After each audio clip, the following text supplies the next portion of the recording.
I used to believe that nothing is stronger than the power of love. Then I got to ride this. This is a BMW S1000RR and it has the power of 193 HP. This is stronger than the power of love.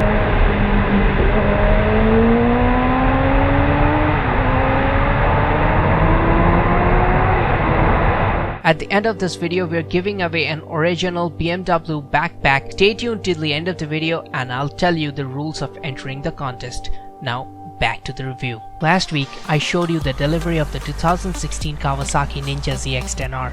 This is the first time that Kawasaki has incorporated an advanced electronic package on their leader class motorcycle, the ZX-10R. But for BMW, this is old news.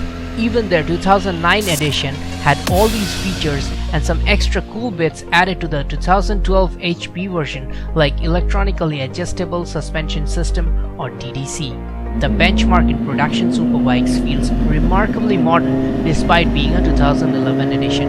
But how did I land up on one? Let me tell you my story then. I've known Rocky for a while on Facebook.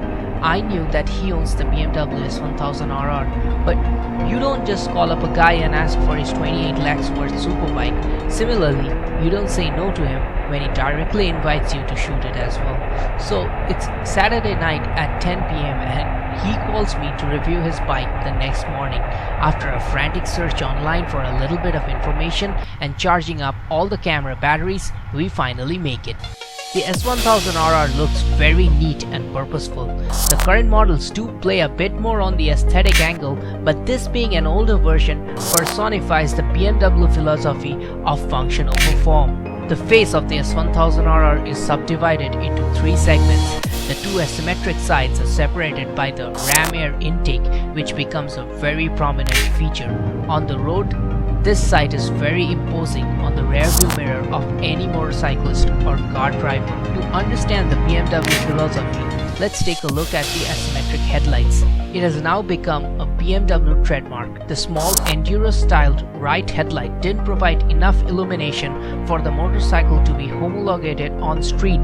The left one on the other hand had the functional illumination required to become road legal, but it weighed 300 grams more. The Japanese approach would have been one of symmetry, but BMW engineers left it asymmetric and ended up saving 300 grams of weight.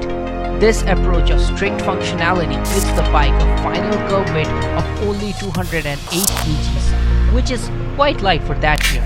Even the fairing is asymmetric. On the left side there is the radiator which has the hot air coming out, so a bigger cut is there on the fairing. The right side only needs a little bit of air to pass, so keeping that in mind they created the cool looking shark gills. And it looks gorgeous on road. I recently had the fortune of sitting on Marc Marquez's MotoGP bike and the ergonomics on this feels pretty similar. I mean, the rear sets are a bit less extreme and the seat is really comfortable, but once you get on the bike, you're in the zone. But what does it feel to ride? I could tell you, but let me just show you instead.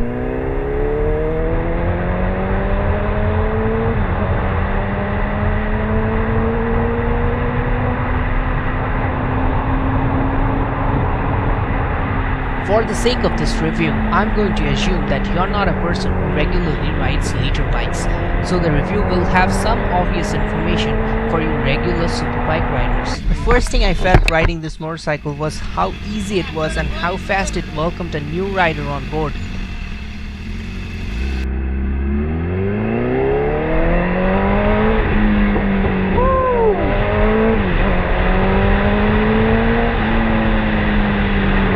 Don't get me wrong, I've ridden other liter bikes, but this was the first time on the S1000RR and I felt right at home. Now, if you're worried about the power, you can simply use the power mode button on the right hand and make the bike get to rain mode.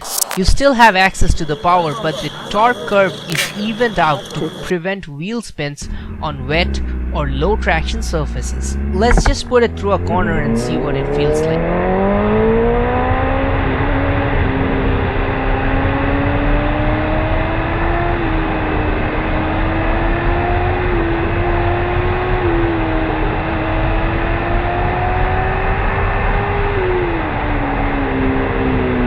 Should have been on second gear on that one. Well, that was the very first time I cornered with this motorcycle, and this doesn't get said enough. The bike must be easy to ride. If you have to fight the bike, then you'll be battling the aggressive nature of the machine and not be able to push as hard as you want. BMW understands it well, and that means that you can enjoy the speeds. We know that inline force from Japanese manufacturers is kind of low on power in the bottom revs and screams in the top end. This bike just doesn't have it. It's a ton of power distributed very evenly across the rev range. What I really like about this bike is the strong mid-range pull. It's really enjoyable on the street, and while you're pulling out of a corner when your RPMs are not screaming up the rev range, this mid-range will surely help you. Speaking of corners, I did take it through a few more bends.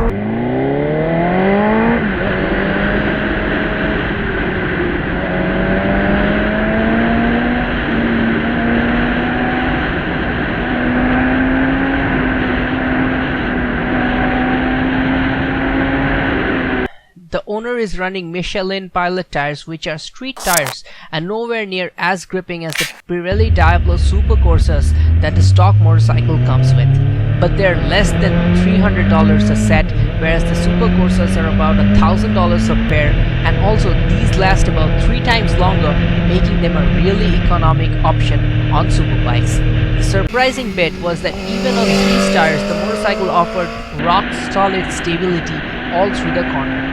The anchoring of the rider to the bike feels so perfect that right from the first corner I got immense confidence. I don't know what could be done after a few laps on track after I really get used to it. For riders moving up from 600s, this bike offers all the electronic aids to stabilize the motorcycle.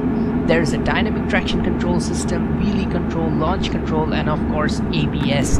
One further thing I'd like to add that it's a very advanced traction control system which is adjustable on the go, and sensors are monitoring the level of intervention needed. Personally, even if it ever intervened while I was riding, I didn't feel it. And some people have said that ride-by-wire reduces feedback. On this motorcycle, I felt as much feedback, if not more, from a conventional throttle system. So how does it feel different from a normal 600cc? This is for all you guys who are looking for an upgrade. Firstly, the front end stability is huge, but it never makes the motorcycle lose its agility in city riding conditions. It feels much lighter than its weight of about 208 kgs. Secondly, the acceleration really hits the inside of your brain. Especially acceleration out of corners, your brain tingles with all the liquids inside your brain reacting to the g-force values of over 1g. This is something that startled me at first. Then the adrenaline kicked in and I started enjoying it. It's also a more physically taxing motorcycle, but that is only when you're pushing it hard.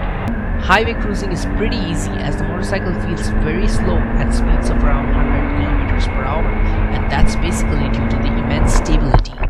The owner regularly takes it out in the city and gets all the eyeballs and ears tuned to it. Speaking of ears, the Brock's Performance exhaust absolutely sings on this motorcycle.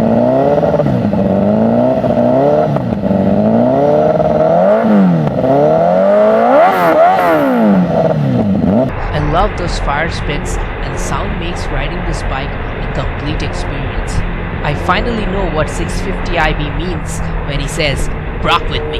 The BMW S1000RR is the best motorcycle I've ridden in my entire life.